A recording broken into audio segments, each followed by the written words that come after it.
It took months for the media to finally come to the conclusion that the Gaza Humanitarian Foundation was actually an aid trap mechanism to kill Palestinian civilians. It took months for them to even start recognizing that the Israel-backed criminal element in the region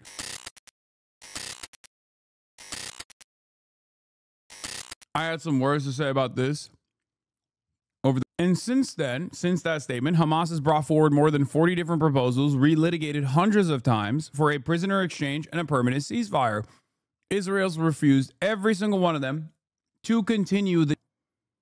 Hamas has put forth disbanding, and Israel is refused. Hamas is the reasonable party here. Israel is the unreasonable party here. But you would never hear that if you get your news from mainstream news. You would never recognize that reality. This is not me being biased, okay? I know that the people immediately go, oh, you're biased because you love terrorism or whatever. No, I'm biased because I know the truth. That's the difference. You don't know, and you don't want to know. That's it. And if the media did its job, if the media actually did its job, you would know as well. It would make it much harder for you to be deluded. What is this? Big Nick energy? It's funny how Hasan asked, why can't people have just a little compassion, but then acts like this dude is so cooked? Wait, this dude literally has a red triangle on his account. What? People are asking you, say, why you say hostages, not POWs? Because civilians are hostages. Military, people who were taken as prisoners of war from military bases are prisoners of war. Soldiers are not hostages. It's that simple. And all that is left now in Hamas' hands are soldiers.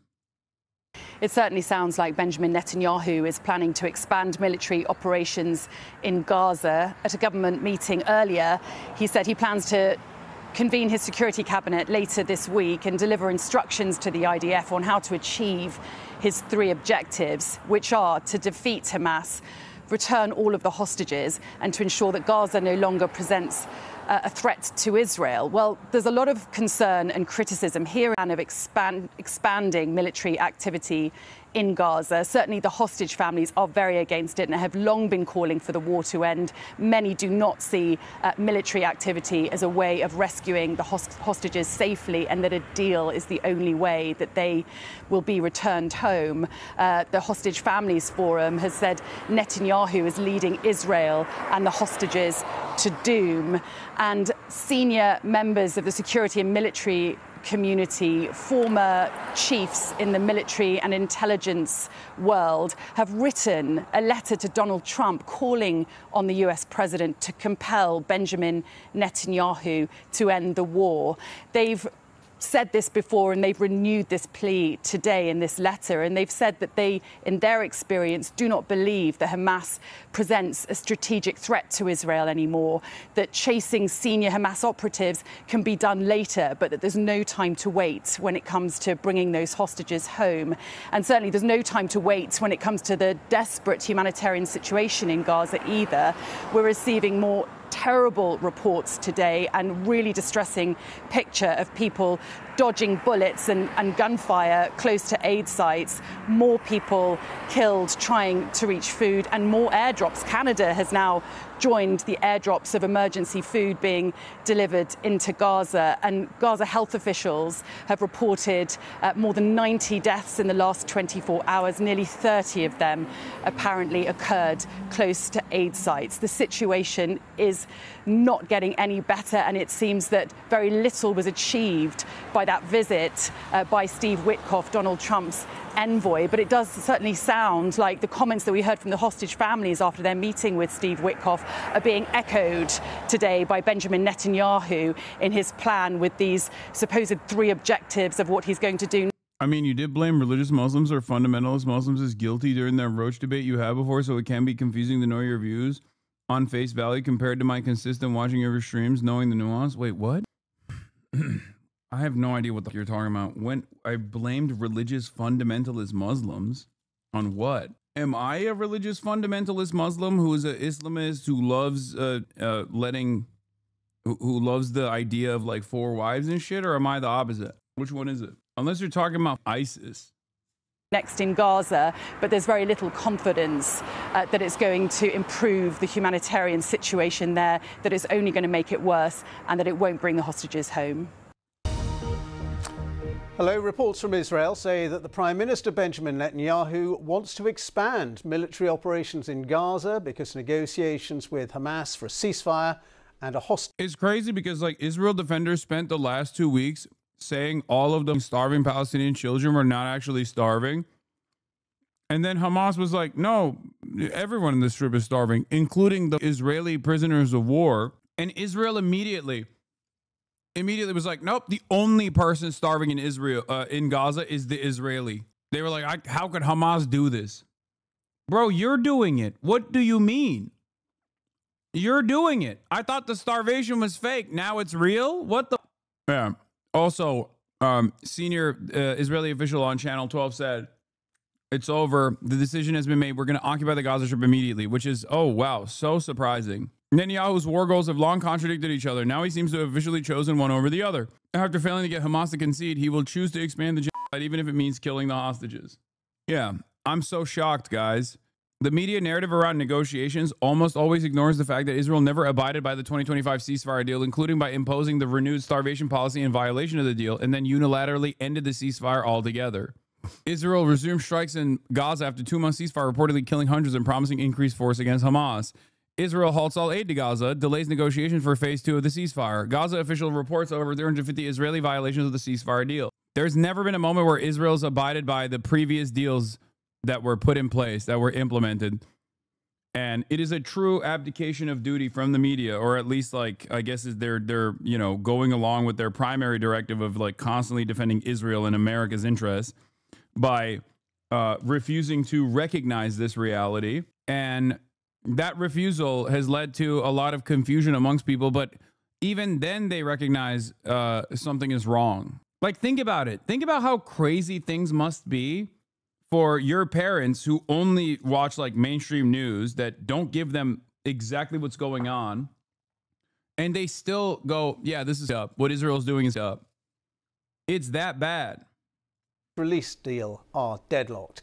Well, it comes as hundreds of retired Israeli security officials have written to US President Donald Trump, urging him to put pressure on their own government to end the war. In an open letter, the signatories include former heads of the Mossad and Shin Bet security services, and also 3 former Israeli military chiefs of staff. Now, in their letter, they say Hamas no longer poses a strategic threat to Israel. Meanwhile, in Gaza itself, the Hamas-run health ministry says that 5 more people have died from malnutrition in the last 24 hours, bringing the total number of deaths from lack of food since the start of the war to 193 children. Hospital officials say at least another 27 Palestinians were killed seeking aid when Israeli troops opened fire at 2 different locations near aid distribution points in Gaza on Sunday. Well, like other international news organisations, Israel does not allow the BBC to report independently from inside Gaza. So our international editor, Jeremy Bowen, reports now from Jerusalem. Just to warn you, his report does contain images of severely malnourished children. In Gaza, getting food or trying to can get you killed. It's kids, it's children. The Israeli military is firing live bullets. Stay there. Crowd control. You can hear the voices of the UN team who filmed this from inside their vehicle. They're waiting for a UN convoy crossing into southern Gaza. Don't do this, no. Then they saw the lorries and rushed them anyway. Check your doors locked, check your doors locked, manual lock as well, safety lock as well. In Gaza City, the dead from another desperate crowd in the north of the Strip were buried. Their families said they were shot by the Israelis as they tried to get food. Abu Rami al-Masri said his son Wael was killed when the Israelis fired a tank shell. He's saying he went to get food, flour or anything, as we haven't got food. His brother was killed before that a while ago, trying to do the same thing. Children with existing medical problems are among the most vulnerable. Samar Mata is desperate for food for her sons, Amir 4 and Yusuf 6. Both boys have cerebral palsy. Now they're suffering from malnutrition. Before the war, their health was excellent. They were provided with special meals, fruits, vegetables, and dairy products. I used to keep chicken soup in the freezer for them, as well as biscuits and cakes. Now, all these things are unavailable. Musab al-Dibs was 14 Jesus and healthy Christ. until a serious head wound in an Israeli airstrike in May left him paralyzed and semi-conscious. Now he's severely malnourished. His mother, Shanaz, tries to comfort him. You will get better. I promise. Okay? Someone will make us lentils. This is the Holocaust. That's it. I've been saying it, and I think everyone should be saying it. This is the Holocaust. Israel is a Nazi country. The Israeli occupying force is the Nazi military, and their actions against the Palestinians is the Holocaust. The major difference between the original Holocaust and Israel's Holocaust right now is that the internet is around. And also we have prior knowledge of the Holocaust. And therefore, we have set societal standards against ever letting something like that happen again, right? But the images are damn near identical. And we get to see it every day. In Israel, supporters of the remaining hostages held by Hamas blocked roads in Tel Aviv. Their anguish made worse by the latest Hamas video of Eviata David, badly emaciated. The BBC isn't showing hostage videos made under duress. This was how he looked before the war. Hostages kidnapped the guy. Daniel Lipsich's grandparents were Hamas hostages. His grandmother was released. His grandfather's body was recovered. And we need everyone in the world to take an action on the image of Hamas and call them to stand in the negotiation table, release all the hostages unconditionally, to bring a ceasefire to Gaza, to continue to flood Gaza with humanitarian aid, and to demilitarize, as simple as it is, to end this awful situation, because we know they don't have much more time. So you would say that in exchange for all the hostages, it's long overdue then for the government to say, okay, you give us the hostages, we finish the war, we leave. Absolutely. In Gaza, gunmen from an armed family protect some aid convoys for money. The fact they're not attacked by the IDF suggests it is with Israel's consent. Protects. That's the popular forces led by Yasser Abu Shabab, who is illiterate. He's an ISIS affiliate and a drug dealer. They're not protecting the convoys. They're looting them, by the way.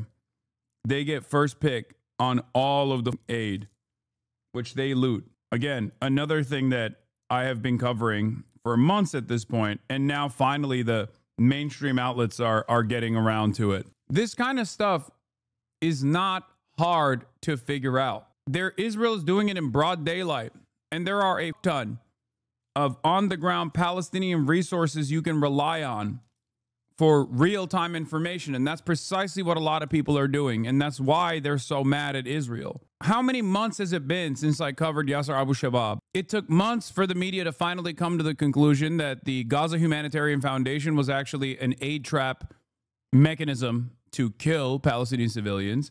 It took months for them to even start recognizing that the Israel-backed criminal element in the region. If I have access to this information, do you think the BBC doesn't have access to this information? Like, what is happening? Gaza's social structure is disintegrating. It's become a place of hunger, chaos, and death. Jeremy Bowen, BBC News, Jerusalem. Well, we can speak now to Yonah Jeremy Bob, who's the Jerusalem Post's senior military correspondent and joins us live now. Thank you so much for being with us. Can I ask you first of all about this letter from about 600 former Israeli security officials, retired heads of Mossad and Shin Bet, 3 former military chiefs of staff, all saying to Benjamin Netanyahu they want an end to the war. Yeah, you've got former Mossad chief Tamir Pardo, you've got former Shin Bet chief Ami Ayalon, several other Israeli military chiefs, and as you said, 600 officials. There's no question that the broad consensus of the Israeli military is, the former Israeli military is to bring an end to the war. Within the current Israeli military, there's a debate about can a little bit more military pressure finally get Hamas to give the hostages back a little bit more on Israeli terms, but there's definitely within the former military community, they want to end the war, even if it doesn't mean that Israel gets all of the terms that the Israeli government would like. But despite that, it looks like, from the latest reports we hear, Benjamin Netanyahu wants to expand military operations in Gaza. Is that what you're hearing? So Netanyahu has not decided what he wants to do. He's at a very difficult point, right? There was a policy since March until about now to invade more of Gaza, take over 75% of the territory. For part of the time, to block increased food aid. There was an inventory of food aid, but block increased food aid to start the GHF, the Gaza Humanitarian Foundation, as an alternative to the UN. Why Israel said that that broke Hamas's control of receiving the food aid. All of these things, basically, other than the GHF, have basically fallen apart. The GHF is controversial, but it's still operating. But the policy has to change. The Israeli government now is giving Hamas all of the food aid it wants without getting hostages, without getting anything in return. So Netanyahu has to decide, is he going to change some of his terms, which looks unlikely because he wants to get rid of Hamas in Gaza, or is he going to, as you said, increase the war into some of the spots where hostages are, where Israel knows that hostages are, where it hasn't attacked before? Will it go there? Or will it annex the security perimeter? That's an 1,000-meter perimeter going all around Gaza, which Israel probably was going to hold on anyway in order to make it harder for there to be another October 7th style invasion from Hamas. These are all the options that Netanyahu is weighing. He has not decided yet. He's still hoping that maybe Hamas will come back to the table in the next couple of days. And it's been said, as you know, many times that Mr. Netanyahu is at least not ending it for political reasons, because he thinks once the war ends, he'll be out of power. Right, there's a mix, right? He has an ideological commitment that he does want to remove Hamas, but as you said, he has 2 major political partners, Bezalel Smotrich and Itamar Ben-Gvir, who have made it very clear that if he ends the war, they will topple his government, and he doesn't want that. Now, there are opposition figures who have said that if he ends the war getting the hostages back, they'll keep him afloat for some period of months. But he doesn't want that either. He wants the government to go all the way until October 2026. That's the longest it could go for the next election. So there's definitely a political element to this as well. Yes. You said you had more of an update to give us on Gaza, on the Gaza trip. Can you give us any? Only we want the people fed. And we're the only country that's really doing that. We're putting up money to get the people fed. And Steve Witkoff is doing a great job. And we want Israel to get them fed. We're giving some pretty big contributions, basically to purchase food so the people can be fed. We don't want people going hungry, and we don't want people to starve. And there's some bad things happening. Do they see evidence of a genocide in Gaza? I don't think it's that. Look, they're in a war. Some horrible things happened on October 7th, as you know. It was a horrible, horrible thing. One of the worst I've ever seen. I've seen a lot of bad things since I'm president in terms of wars and potential wars. I mean, if you look at the one that we just stopped, there are thousands of people being dead already at the border between Thailand and Cambodia. Thousands of people. And I mean, I've seen some bad things. How is it any different than Kamala Harris or Joe Biden? It's the same. Well, I can't call it a genocide. Remember October 7th? That was pretty bad, you know? Every president that eventually gets to that point runs the same route, it seems. That October. So if it's not Kamala. For the record,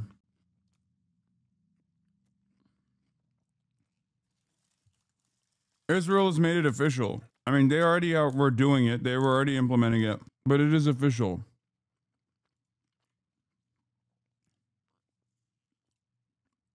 Netanyahu has decided a full-on occupation of the Gaza Strip. That's it.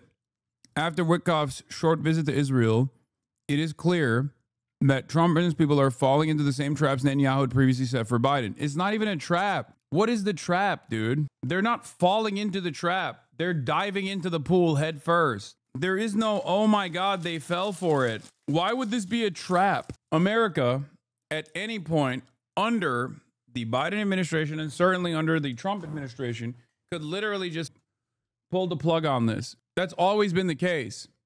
They just choose not to. They don't want to.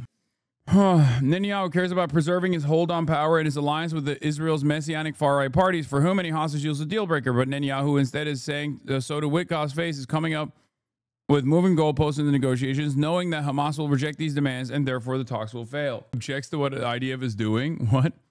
Israeli Army Radio. The Israel Defense Force objects to the full occupation and or takeover of the Gaza Strip.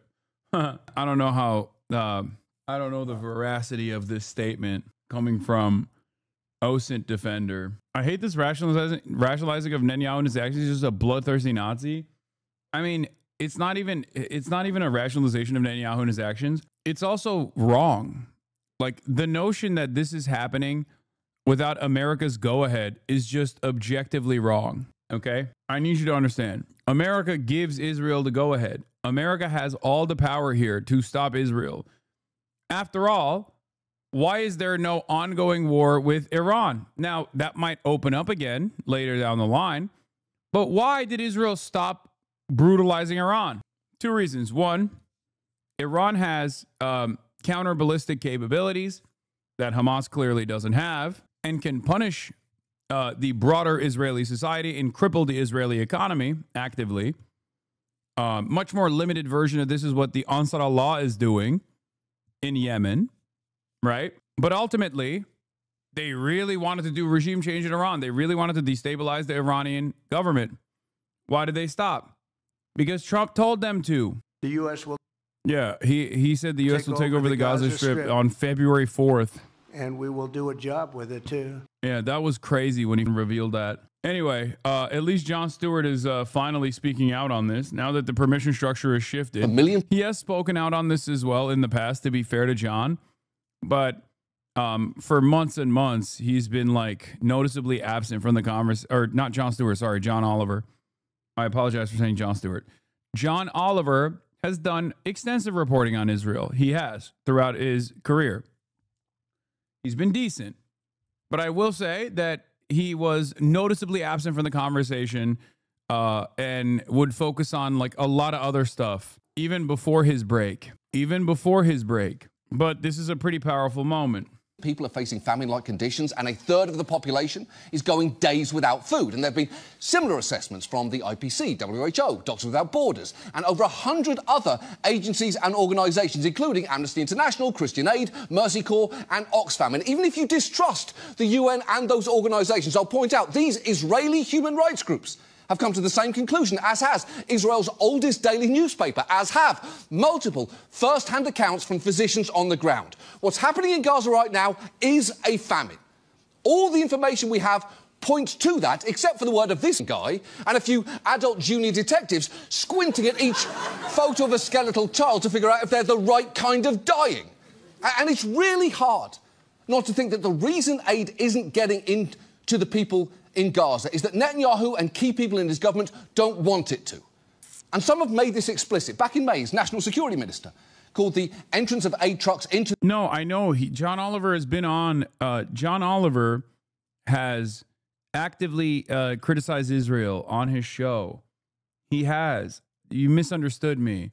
I'm saying that my disappointment is a little bit with John because I expected him to, like, go way harder and way more consistently. He's not a bad person at all, and he is perhaps the best in mainstream news.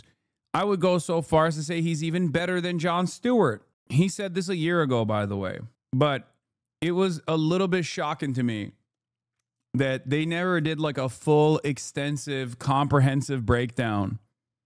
They have in the past, but they did like very rarely do they cover Israel on the show.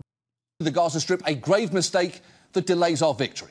And his finance minister has said it may be just and moral to starve Gaza until Israeli hostages are returned, but no one in the world would let us. Basically complaining that the world is cock-blocking him from committing genocide better. And that is the argument for sustained international pressure here. And the country best positioned to apply it is this one. The one that gave Israel nearly $18 billion in military aid during the first year of this war alone. Look, Gaza is starving is a sentence that's objectively true, but it's also slightly misleading because it's too passive. Gaza is being starved by Israel. And what's so frustrating is that most humanitarian disasters don't come with solutions as straightforward as this one. Yeah, I mean, that's a good piece, for sure. More clips from the show. Today in Gaza City, this mother carrying home a single bowl of thin soup, her 3 children then gathering around to eat. But Israeli Prime Minister Benjamin Netanyahu insists there is no starvation. There is no policy of starvation in Gaza, and there is no starvation in Gaza. We can all see it right in front of us, and it's frankly insulting to think that you can deflect our attention with all the skill of a shitty magician. Ladies and gentlemen, there is nothing in this hat. Oh, I can see its ears and it smells like rabbit shit in here. How stupid do you think we are? And it is notable that at this point, even Trump isn't buying it. Prime Minister Netanyahu said there's no starvation in Gaza. Do you agree with that assessment? I don't know. I mean, based on television, I would say not particularly, because those children look very hungry. Once again, I go back to that same question. Is Trump so stupid? Or is he actually saying this because he's cynical? Is he cynical or is he stupid? And I genuinely don't know the answer to that. I feel like it's yes. The answer to it is yes, both. But which is it? Is he actually so stupid that he literally believes that there is a starvation happening in Gaza only because he saw it on television when he is the president of the United States of America? Because if he's that stupid, then you change the TV channel and you can change the world, right? Or is he so cynical that he's simply claiming that he saw the starvation on television when in fact he knows it because he reads the reports, right?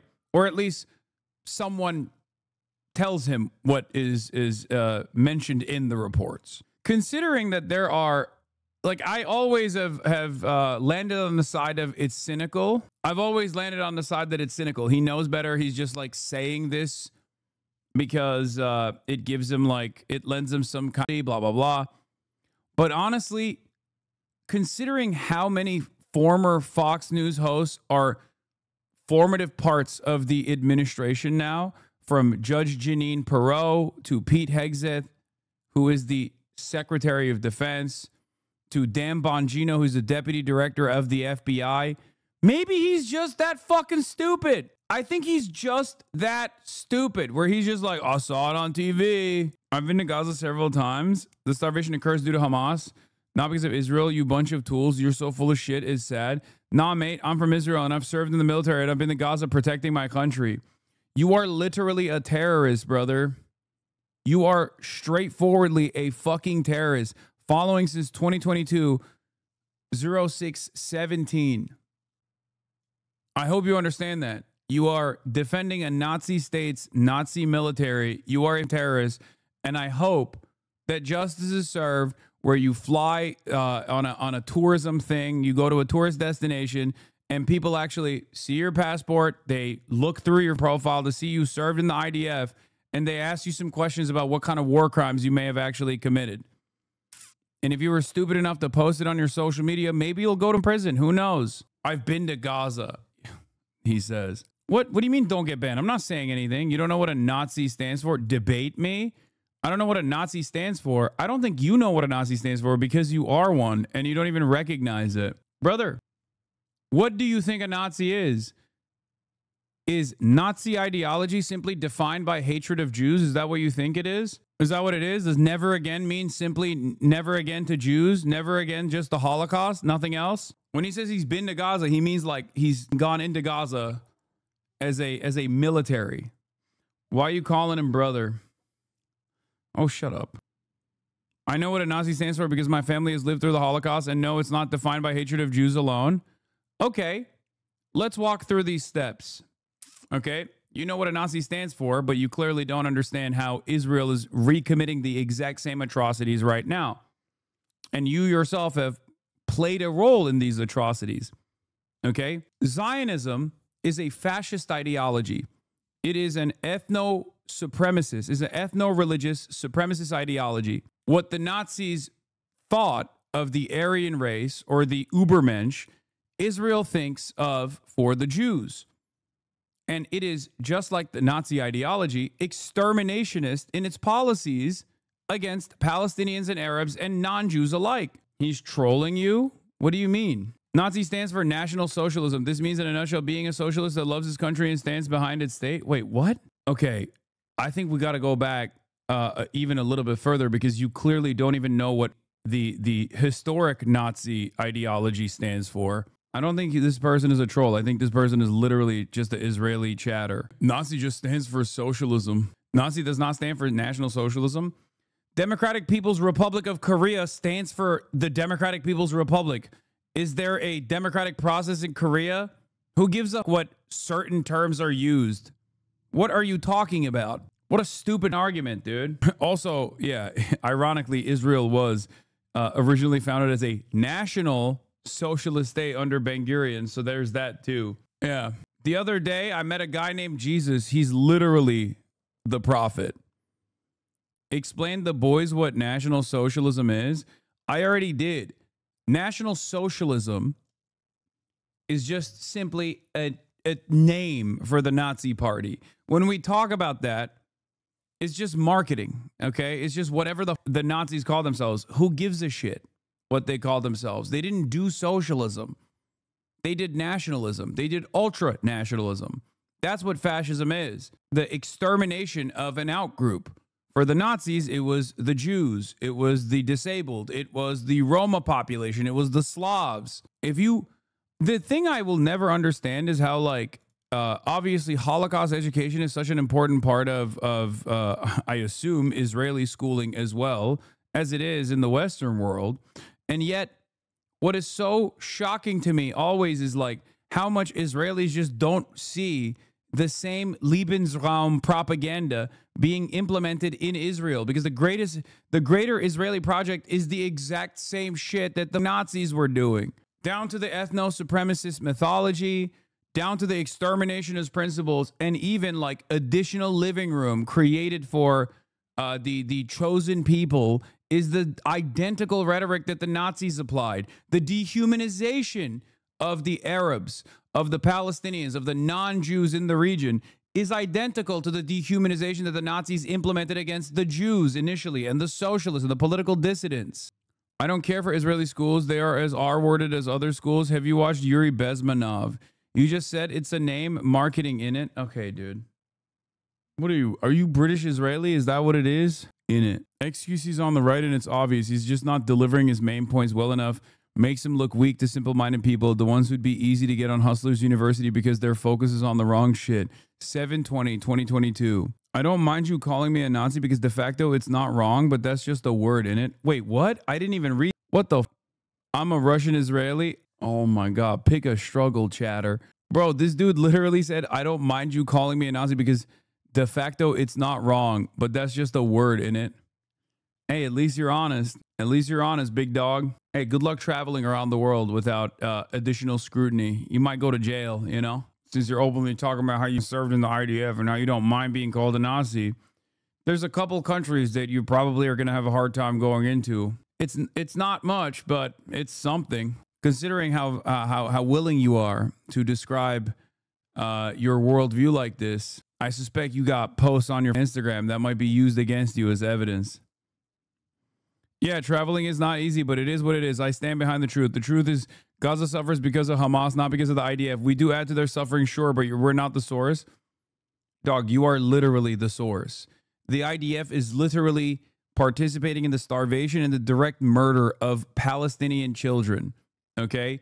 You have, if you toured in Gaza, have participated as a war criminal in the death and destruction of Palestinian lives. Hamas only exists because you exist. Hamas only exists because you kill Palestinian children. Hamas is but a name only. Okay? Hamas is simply the newest formation of Palestinian resistance. As long as Israel continues its occupation, continues its apartheid, continues its domination, its genocide, its cruelty over the Palestinian population, of course the Palestinians are going to retaliate violently, because what else are people supposed to do? Okay? Think about how angry you were after October 7. Think about how much you hold on to that anger to justify the genocide that you're doing. Now imagine living in October 7 conditions once every 3 to 4 years with an overwhelmingly powerful nuclear superpower that is backed by the largest military force on the planet, the United States of America. What do you mean? Israel's been doing October 7s to the Palestinians for 75 years before October 7. If you get mad at the Palestinians at that point, you should understand how the October 7 even took place to begin with. No Hamas in the West Bank. Israel's doing October 7 in the West Bank all the time too. What would you do instead of Israel, where hundreds of people were kidnapped from a festival, raped and tortured? Arabs too, by the way. What do you mean? Abolish the apartheid. That's it. That's it. I don't give a. I don't care about like the vengeance that people felt. Okay, what are Palestinians supposed to do after 75 years and the past couple of decades of a so-called peace process that Israel over, just like Israel hasn't stopped over this current iteration of the ceasefire negotiations over and over again in the exact same ways? End the apartheid, end the occupation. I don't care about your feelings of vengeance. That is ridiculous. Arabs too, by the way. Oh shit, dude. Arabs too, I guess. Okay. He's trying to get you banned again? Why would I get banned? I'm not saying anything wrong. I'm an adult. I can handle this conversation, okay? I come from a city called Haifa. No, you need to understand this. Me, my peers, my friends, my family, no one hates Gazans. Dog, you literally were in the IDF and you said you went to Gaza. What do you mean you don't hate the... It's like a Nazi coming in here and being like, listen, you don't understand it. Mein family, mein Vater, mein Mutig. We do not hate the Jews. We do not hate them. I simply press the button in the incinerator. Okay? It's not that big of a deal. We don't hate them. It's just that, after all, the Jew, the international Jew, is a ruthless cosmopolitan who's constantly destroying the Volkish German country that God ordained for us. Like, that's you. That's you right now. You're like, dude, I just pulled the trigger, man. I don't hate the Gazans. I come from a city called Haifa. What apartheid? 50% of the city is Muslim. My mom is a doctor. 80% of her crew is Muslims, doctors, nurses, and all. Yeah, dude, I totally. That was a really good retaliation from you, by the way. Wow, I can't believe you guys have still some former Palestinians that Israel gave citizenship to that still treats them as second-class citizens. I did go to Gaza. I didn't shoot anyone. I didn't kill anyone. I've guarded. That's all. Yeah, I'm just a guard, man. I'm just a camp guard. Were you just following orders, dude? The question is, when the walls are closing in, it's literally $0 for you to just like be quiet. And if you're gonna be loud, speak out against the current administration. Speak out against Zionism. There are plenty of Israeli Jews in this chat that do the same and have been doing the same since October 7. Why can't you be on the right side? Why do you still have to maintain this weird notion that you're in the right here? Who are you speaking to? No one here believes you. We all see the truth. We all have recognized the reality.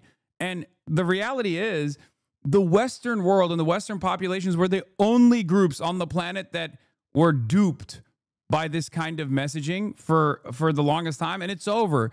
And the reason why it's over is because Israel is so cruel and so shameless, and its defenders are so arrogant on national television that they demand absolute loyalty and nothing short of it. And anything short of absolute loyalty is, you are Hamas, you are Hamas, you are terrorist, anti-Semitism.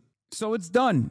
It's done. It's over. And it's crazy that you're just like still trying to argue against a dead position. I know there are non-Jews living in Israel. 25% of the Israeli civilian population. The Israeli population is what you call Arabs, what I call Palestinian citizens of Israel. I know that, okay?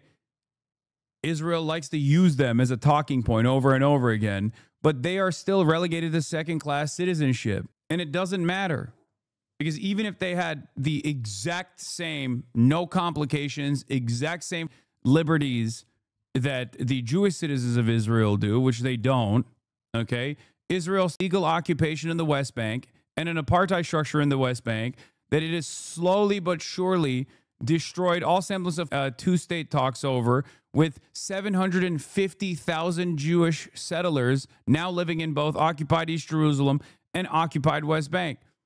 There's no more two-state. There's no Palestinian statehood. There is only one state, and that is the apartheid state of Israel. A total of 5 million Palestinians. Now, those numbers are smaller, of course, because of Israel's genocide. 2.5 million in Gaza, 2.5 million in the West Bank. In the West Bank, it is apartheid. Okay, it is a slower version of ethnic cleansing. And in Gaza, it's genocide. That's it. But the reason why you're talking to me like this, I think, is because instead of immediately going, you are terrorist, you are Hamas, is because you must have some questions about this. The reason why you're coming in here to have this conversation is not because you love debate, because I think most Israel defenders don't do that anymore. Okay, there's got to be some doubt in your heart. There's no right, both sides are wrong, but they hold the wheel. No, the National Emancipatory Resistance Front, comprised of orphaned children, is not holding the wheel. Who do you think is the powerful force here? The nuclear armed state that gets all of its weapons from the most powerful nation on the planet, Israel and America, or the orphaned children, the army comprised of orphaned children? It's their call. They want to stop. They can stop, bring back the hostages and stop it all. Yeah, again, this is also wrong. They have quite literally put up numerous ceasefire negotiations. On October 10, 2023, Hamas said, if Israel does not invade the Gaza Strip, we will give back all of the hostages. Okay? Israel said, nope, we're invading the Gaza Strip. Why do you think that was the case? I don't think you care about the hostages anyway. I think you're just using it as a talking point. What do you think about Hassan Mossab Youssef? The Mossad operative, Hassan Mossab Youssef, who once said Muslims are worth less than an animal? A talking head for the IDF, Mossad, Shabak. I mean, yeah, the talking head for the IDF is absolutely 100% lying. Mossad is absolutely 100% lying. I don't even trust former Mossad heads who come out and say, oh, well, maybe Israel is doing a genocide. Okay. Once an agent, always an agent. This guy is the son of Hamas guy, chat. That's the person who he's bringing up here. You know about the Holocaust. Hassan Mossab Youssef is worse than a capo. Where's the apartheid? If Muslims have all the rights I have, literally 50% of the student body in my law degree were Muslims. Brother, it doesn't matter that there is representation. It doesn't matter that like Muslims are allowed to practice law in Israel proper, okay? In Israel, this is the funniest thing. I talk to Israelis all the time who don't even know their own rules. They don't know their own laws, okay? There are numerous issues where Arabs can be legally discriminated against. What you call Arabs, okay? Palestinian citizens of Israel can be legally discriminated against. The Israeli government controls all the land. In Israel, you can literally say, we don't want to have Arabs living here. Okay, this is before we talk about the Bedouin, the Druze population and the tribal formations of Palestinian citizens of Israel that are deliberately kept underserved, that the Israeli government comes in and destroys their house, and then they have to build it again, and then Israel bulldozes it again. This is inside of Israel proper.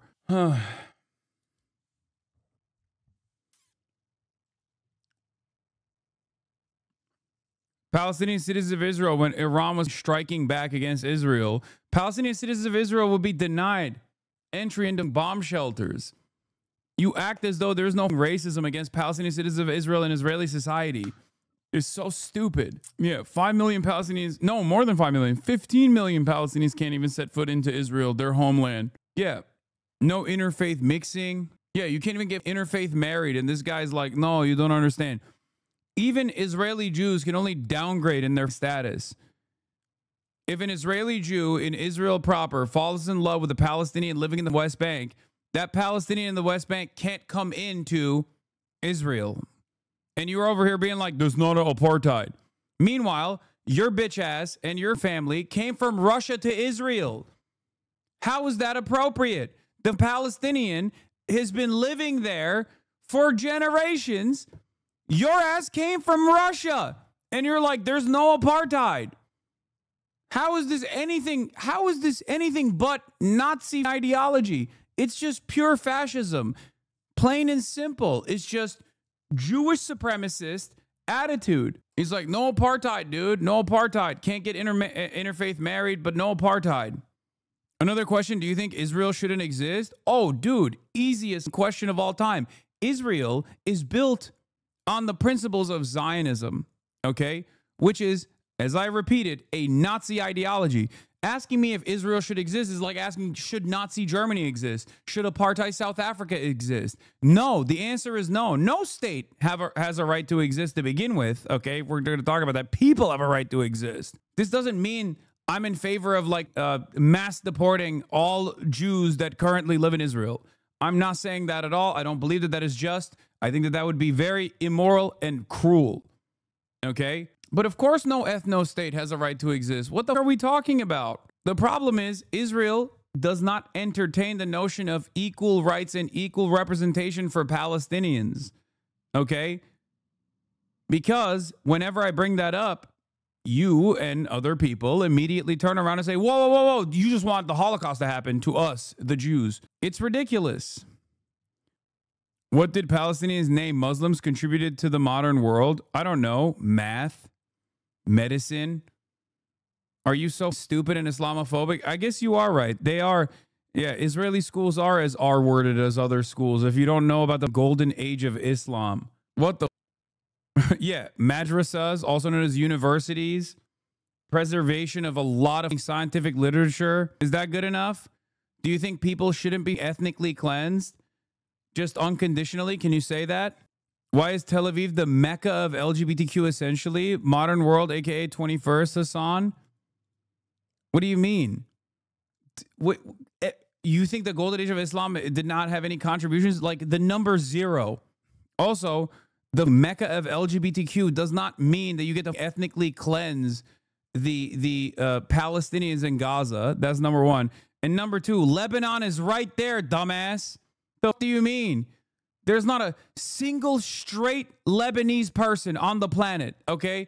They are incapable of being heterosexual. What do you mean? It is the Mecca. Yeah, it's awfully weird how all of your LGBT friends have to go to Cyprus and then they get married. Wonder why.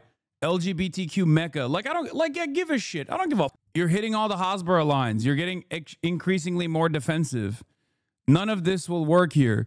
You will never be able to come up with a statement that I have not heard a million times over and have not addressed a million times over. We're just going through. We're just going through the lines, okay? Oh, gay people get married and gay people are allowed to exist in Israel or get married in Israel? I guess they should murder every Palestinian then. My bad. Shit, I didn't realize that that was what allowed people to do genocide. Like if Nazi Germany allowed gay marriage to happen, then it would have been fine to do the Holocaust. Is that your argument? That was the big problem? Gay people are allowed to get married in Gaza? Great question. Does gay marriage allow you to do genocide or not? Answer my question. There's no gay marriage. There's no officially recognized gay marriage in Israel, okay? They only recognize it if you do it elsewhere. Should we nuke Tel Aviv? I don't think so. But even if they were, even if it was the gayest person on the planet, it was the gayest place on the planet, why do you think that this gives them the right to ethnically cleanse Gaza? And also, the only anti-LGBTQ provisions like the anti-sodomy laws that exist in Gaza are holdovers from British Mandate Palestine. And I believe the West Bank has been, the West Bank has never had any sort of homosexuality. Homosexuality was decriminalized in the 18th century when Palestine was under Ottoman rulership, for the record. In the Tanzimat era, the Ottoman Empire, which Palestine was a part of, okay, had decriminalized homosexuality. When the British came over after World War I and took it over, they actually criminalized homosexuality. The Gaza Strip still has that colonial remnant in its rules. Not that it matters, by the way. None of this matters. Because ultimately, Israel is an apartheid state. Israel is doing a genocide. And that is a bigger crime than homophobia. I hope you understand that. Because when you're doing a genocide, you're killing gay Palestinians too. Your bombs and your bullets don't actually avoid gay Palestinians and only kill the straight ones or only kill the homophobic ones. It's so stupid. We are not committing any genocide. If we were, how do you explain that the Gazan population increased in the past year, including during the war? The Gazan population increased during the war? Is that what you're saying? Really? You should take it up with the Israeli government then, because pre-Gaza war, the population was 2.2 million. Now the population of the Gaza Strip is 1.5 million, according to Israeli estimates. How did that happen? How did that happen? I don't know. Maybe the past 2 years of not genocide, according to you.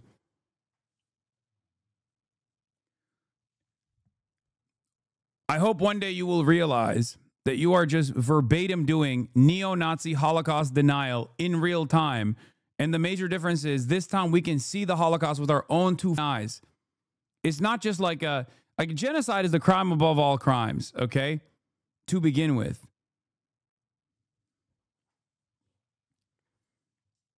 But this is straightforwardly the Holocaust happening again. Okay.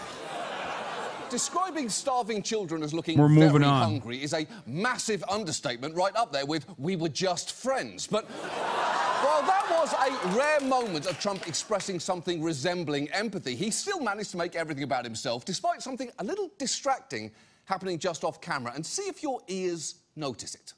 You have a lot of starving people. You have people that, you know, the United States recently, just a couple of weeks ago, we gave $60 million. It's a lot of money. No other nation gave money, but we gave $60 million. Nobody said even thank you. You know, thanks. Somebody should say thanks. That has to be a record for a Hasbara Bader, not just resorting to calling you a Hamas or a terrorist. So I guess props to him. I know. It's been a while since I've actually talked to someone who's a defender of Israel, who doesn't just come in here to be like, you're Hamas, you're a terrorist, and I hope you die or kill yourself. Or one day I'm going to come to your house and kill you. Because like that's usually what I'm used to. That's why I entertain the Hasbara lines piece by piece. Literally the first time I've encountered in a long-ass time. If there were ever a good time for bagpipes to ruin a moment, Trump making himself the victim during a humanitarian crisis is definitely it. Is overstating how much the US has given there and understating how much everyone else has. But regardless, experts agree the amount of aid getting into Gaza is still not nearly enough. But that has less to do with how much has been given and more to do with how aid is being distributed. Because after nearly 3 months of Israel blockading all food into Gaza, in May, they shifted aid distribution away from the UN and other NGOs to a new organisation called the Gaza Humanitarian Foundation, which is backed by the American and Israeli governments. It's a brand new organisation that's never distributed aid before, and on its watch, the number of distribution sites has been dramatically reduced. Not just that, the openings of the 4 sites it's operating are often announced with just a few minutes warning, and they can remain open for as little as 8 minutes at a time. And look, 8 minutes can seem like an age in some contexts, like during a pap smear or when Dave Matthews says he's only going to do one more song. But it is clearly not enough for thousands of people to get food safely, and these sites are dangerous.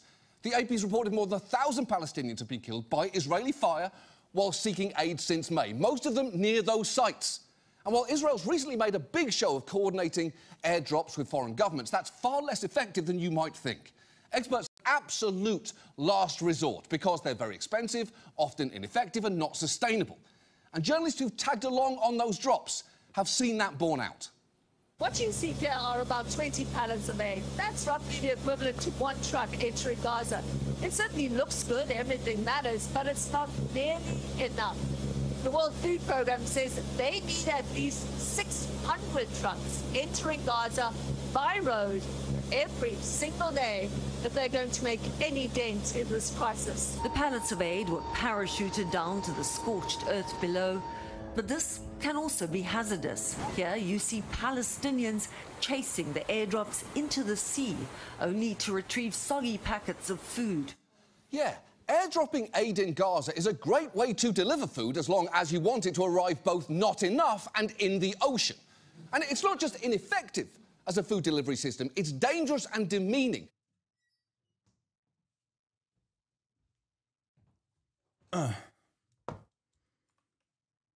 And Israel's explanations for why they've shifted to this model just don't stand up. They've repeatedly claimed the UN is not distributing aid, though, as the UN points out, that's mainly because Israel frequently denies or delays its requests to bring in convoys. They've also claimed UN aid was routinely getting stolen by Hamas, though two top Israeli military officials reportedly admitted there's no proof of that happening. And incredibly, some in the US continue to minimize the horrors in Gaza. When the Times appended an editor's note to a front-page article about a malnourished child, acknowledging he had pre-existing health problems, some pounced on that or even questioned whether we should believe any of the photos of starvation out of Gaza.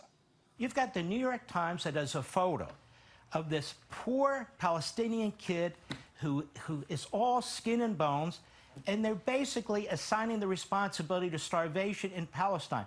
Turns out he has cystic fibrosis and has absolutely nothing. Dude, it's crazy. It's crazy to be like, yeah, guys, I came up with it. Like someone went into the lab. Okay, someone went into the lab and was like, we're gonna cook up the greatest defense of Israel. Everyone has seen the starving children. Everyone's mad at Israel, but just you wait. Actually, the child is disabled. We're starving disabled children. How is this a defense of Israel?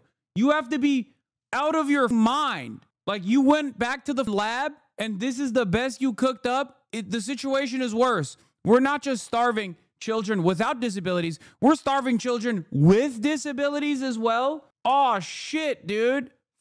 Why didn't I think about that? No, I was aware. I was aware that Israel was doing this, but thank you for the confirmation, I guess. They're saying what you're seeing isn't starvation, it's pre-existing conditions. Yeah, it doesn't matter. No one reads it as that. That's my point. People see starving child, and then Israel goes, actually, that starving child is disabled. So obviously people go, oh shit, I guess you're also starving disabled children. That made the situation worse. Nobody goes, oh, the picture I saw of an emaciated child is actually one of a child with like a significant disability. It was a child born into... No, right-wing psychopaths don't see it like that. No, make no mistake. They all know this shit is busted. They know this shit is broken. No, they don't. They just need some kind of talking point to shift the attention away. Even if it's shifting the attention away in a worse way, they're just hugboxed. They are just hugboxed. And the number of people who feel this way are increasingly shrinking. The number of people who have the audacity to entertain this talking point is also increasingly shrinking.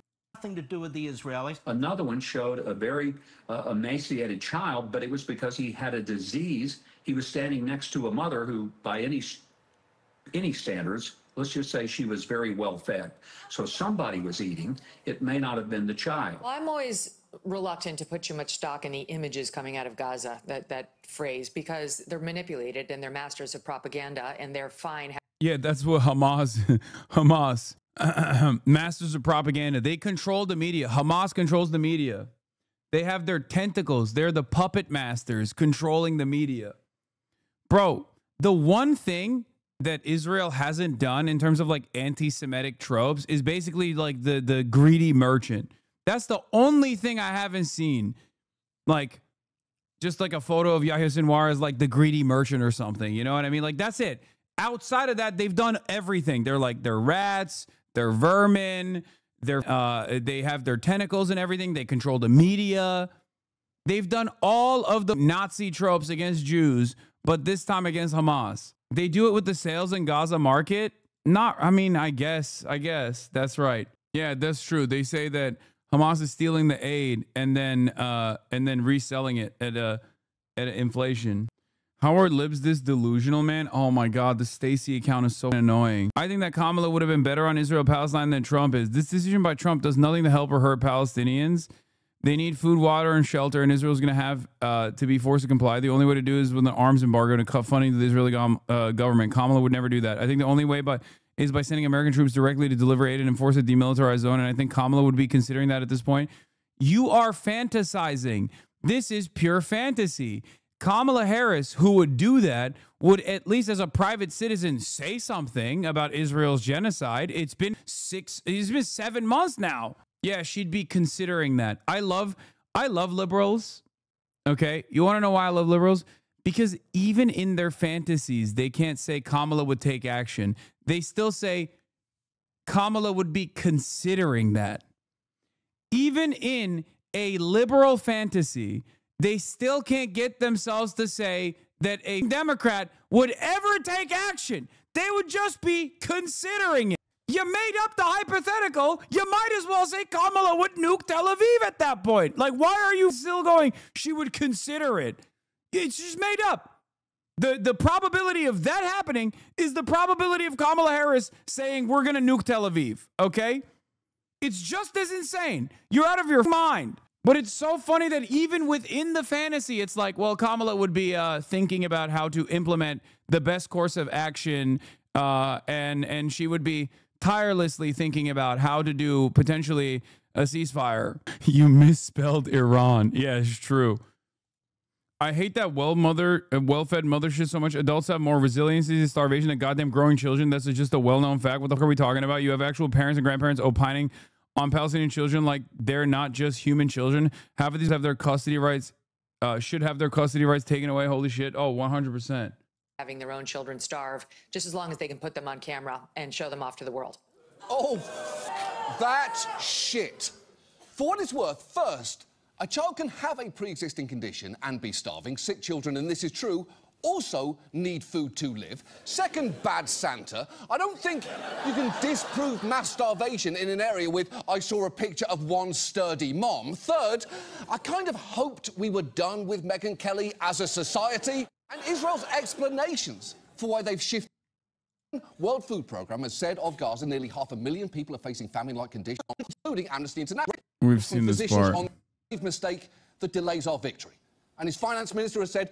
Oh, yeah, we saw the last part. She even qualifies her statement instead of, I think. Yeah. Also, there's images of adults starving, as well. There's documented deaths of starvation in the Strip. Hundreds, okay? Hundreds of documented deaths of starvation in the Gaza Strip. Anyone who denies this is a Holocaust denier. It doesn't matter that at this stage, it kind of feels like there's more of a permission structure to deny this Holocaust. It's bullshit. And for the record, the aid drops are not enough, okay? There are still deaths due to starvation in the Strip every single day, right now. That's how famine works. You can't just like, for months and months, you starve the Strip. Eventually, the stocks run out. And at that point, when the stocks run out, people are starving. And slowly but surely, death starts happening. It starts piling. And then even then, when you try to go back and like feed people, there's also refeeding syndrome. This is literally something that happened to Holocaust concentration camps when they were liberating the camps, okay? There are people who died of refeeding. Anyway, earlier today, by the way, speaking of the biggest dick riders of Israel, this administration. Netanyahu also moved to fire the attorney general prosecuting him for corruption. And also, Netanyahu has decided on full occupation of the Gaza Strip, according to reports coming out of Israel. But make no mistake, the administration is working tirelessly to do what, you might ask? Oh, that's right, make the situation worse. Earlier today, the Trump administration said that they're doing an anti-BDS clause on FEMA, okay? If you want aid relief, you cannot protest Israel. 4 hours ago from Axios, states that boycott Israeli companies will lose disaster relief funds, DHS says. The Trump administration said states and cities that boycott Israeli companies would be ineligible for disaster relief funds.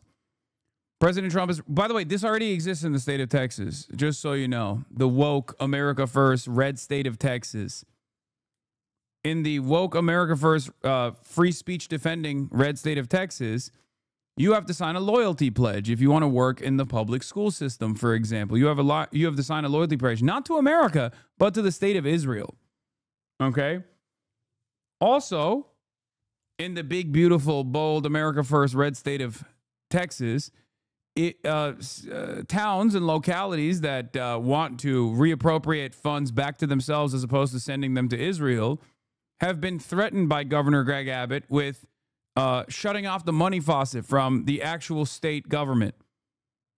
They've been called anti-Semitic for demanding that millions of dollars that they send to Israel yearly go back to their own infrastructure. Okay? But apparently, due to some incredible pushback, Trump shortly was able to delete that part. There's no FEMA requirement tied to Israel in any current NOFO. No states have lost funding and no new conditions have been imposed. FEMA grants remain governed by existing law and policy and not political litmus tests. DHS will also enforce all anti-discrimination laws and policies, including as it relates to the BDS movement, which is expressly grounded in anti-Semitism.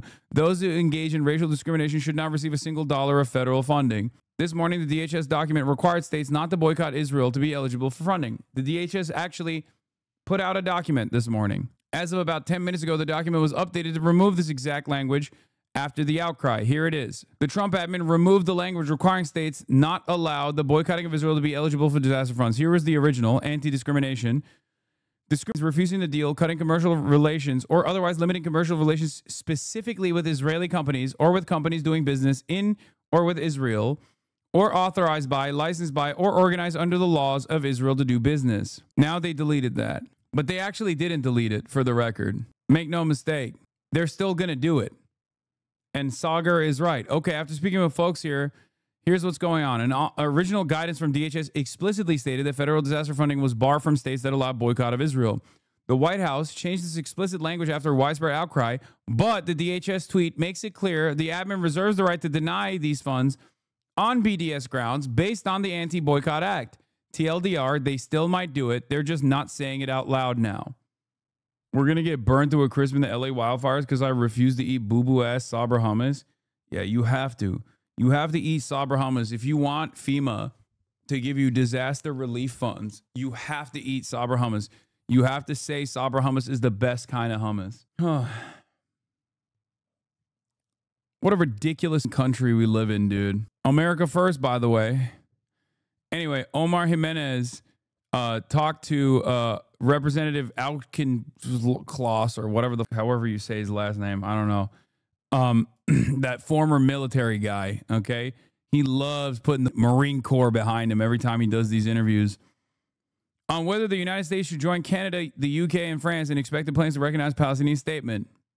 Canada joined the UK and France and 140 other countries in calling for a Palestinian state. Do you think the U.S. should join them in that? No. No. Oh, thanks, man. Well, you then. Declaring Palestinian statehood just turns October. Yeah, by the way, this guy's a Democrat, a liberal, by the way. October 7th into July 4th for Hamas. It gives Hamas a symbolic victory, but does none of the hard substantive work to make Palestinians' lives better, to make Israelis more secure. What we need is governance. We need governance in Gaza, and this has always been the mistake that Netanyahu has made, is that he has not transferred the tactical victories, not just in Gaza, but in Lebanon and Syria, in Iran, into an actual strategic plan to really annihilate Hamas by presenting an alternative for governance. Because, Omar, Hamas pictures Israel as its enemy, that's true. But the thing that Hamas fears the most is actually an empowered Palestinian governance entity in Gaza. Is it? Because I'm pretty sure they've demanded that, and Israel is the party that's saying no to that exact part of the negotiations. I don't know. I mean, you're a Democratic congressperson. You have, I assume, more access to information than even I do. If I know this, you should know even more than what I know. So I guess he's just lying. Yeah, it isn't raised enough that even Hamas's position is currently less extreme than the Israeli government's, which refuses to entertain Palestinian statehood and so coexistence in any form. This should be a major issue, a major focus to counter the popular Western view that Israel is the moderate party here. Okay, this is from History Speaks. In the current negotiations, Hamas has made it abundantly clear that they'd be willing to relinquish power and disarm in exchange for a Palestinian state on the 1967 borders. This is consistent with their policy. For ideological cover, they may call this a Hudna, a 100-year Hudna, or whatever the case may be, but it doesn't matter. Nobody knows what the world, Palestinians and Israeli culture, etc., will look like in 100 years. What matters is that they are willing to disarm and relinquish power in exchange for a two-state solution. The current position, for the record, because this isn't their current position. The current position is no. Obviously, disarmament is a non-starter for understandable reasons because there is a genocide going on. Okay, disarmament is a non-starter for understandable reasons. There is no sovereignty without a standing military, especially when your people are being genocided. It's ridiculous. But as far as governance goes, they have said that they are willing to relinquish control to a technocratic committee comprised of Palestinians. Israel doesn't even want that. Israel doesn't even want Fatah-backed Palestinian Authority to exist. Yeah, Hamas said they will disarm once a Palestinian state with a military is established. Of course. Israel does not want a two-state solution. Israel just wants Israel, greater Israel. That's the only thing they want. Okay? That's it. Israel just wants greater Israel. That is their project. They're not even hiding it. They're openly stating that that is their project.